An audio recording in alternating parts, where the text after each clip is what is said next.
Lemons Homebrew, Coming at you guys. and we are going to do a beer series. Yes. We're going to do a series of 4 beers. 4 beers. St. Bernardus, that's right. Now, I don't know if there's really actually a saint named Bernardus. I know there's a place in Watou, Belgium, and they made cheese at one time, and then they got into brewing. But we're just going to call him our patron saint of beer for this whole venture. Yes. What a patron saint he is. Because he makes good beers, what I've heard. This is the Patter 6. It's a 6.7% double. So we're looking forward to trying this one. Let's get this sucker cracked open and give it a try. All right, you see the lad pouring there? So take a look. I have a St. Bernardus glass. Oh yes, I've got the chalice here. This was given to me from the missus for Christmas, and I'm loving it. So, yeah, my glass sucks. It's brown. Mine has a pretty good head on it. Yeah. And has some light ruby hues that you can kind of pull out of it. So, did you get a little bit of haze in yours too? I know it I is got a bit hazy. the last bit of mine, so maybe I got a little bit more than you. That's quite possible. But there's some haze in there. All right, let's get a nose on it. Classic. Very nice smell. Yes. There's some spice in there. Yeah, there's very malty and with a nice sweetness. I'm assuming that they have candy sugar in this when they produce it. Yeah. You get a bit of clove. Yeah, you get a hint of clove. You get that nice like Belgian yeast, so some good yeastiness to it. Yeah, the malt base makes it bready smelling, as one would say. Yeah, yeah. Very much so. The lightest hint of dark fruits, I couldn't really specifically tell you which ones.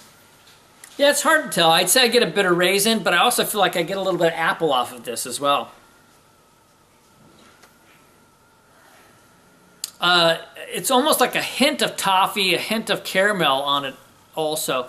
But I wonder if some of that's coming in if they're using candy sugars, because some of the beers they make have those wonderful candy sugars that bring in those toffee tones. I would say that the candy sugar also brings out that apple scent that you were talking about almost.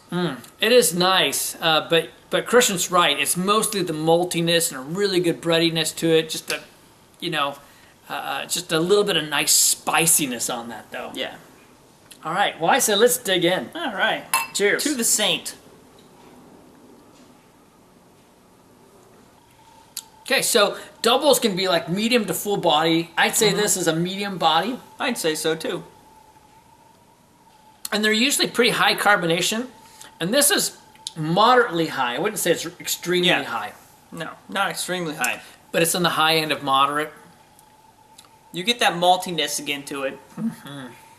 Which gives it that medium base, obviously. But you get the spiciness again, a little bit of cloviness, earthiness from it. Absolutely. And I just get just the slightest hint of the bitterness from the hops, which is characteristic. You really don't want to pick up any of the hops, but it's balancing it out, you can tell. Even with as much carbonation as it has, it's pretty smooth. Yeah, and it's funny. You really get the maltiness, but it's just like I say, it's kind of like that, again, like in the aroma, a hint of toffee, a hint of caramel. There's not a lot of that in there. Yeah. I still think in the taste, though, I get just a little bit of a bitter bite as it hangs on. Yeah, it does. A nice noble hop. This would actually be an excellent beer to have on tap, which I think should be one of our goals in life, is to go to Europe and get these babies on tap. You only get faint hints of like raisin or any kind of other dark fruit type flavors. Just hints of it. There's not a lot of that on the character. It really is more, I think, that the Belgian candy with the Belgian yeast. But it's kind of like an earthy, like tea-like taste to it also. Yeah, you do. That little bit of that earthiness, and I think that's coming off the noble hop. So, yeah, and I wonder if age has something to do with that. I do agree with you there. It could be age too, but it is a good double or Dubbel, as I would like to say, to make myself seem more sophisticated.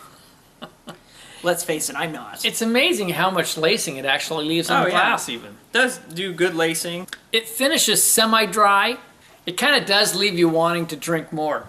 I have to admit, Yeah. it does. And as I'm sipping it, it's warming up a little bit, and that spicy character is coming out quite a bit more on it again.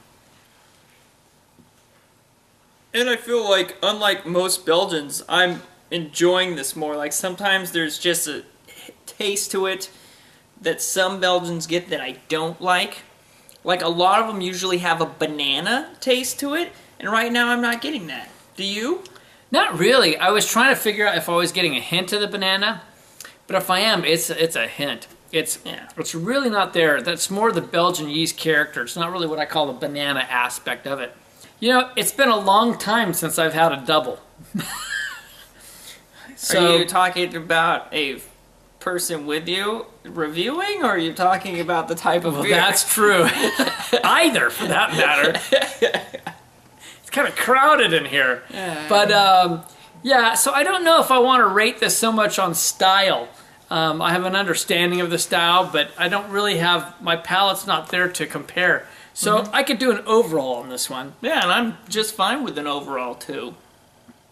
So overall on this one, for me personally, it's not going to be up in my top echelon for styles. I think I will give this, like in the B+ category, I would give it an 88 on my overall. Yeah, no, I'd say that's a fair rating. I mean, for me, it's style-wise and how I feel about it and how I'm enjoying the beer. For me, I'm going to throw it at an 85. I think it's a great B beer, solid, and I would definitely drink it again.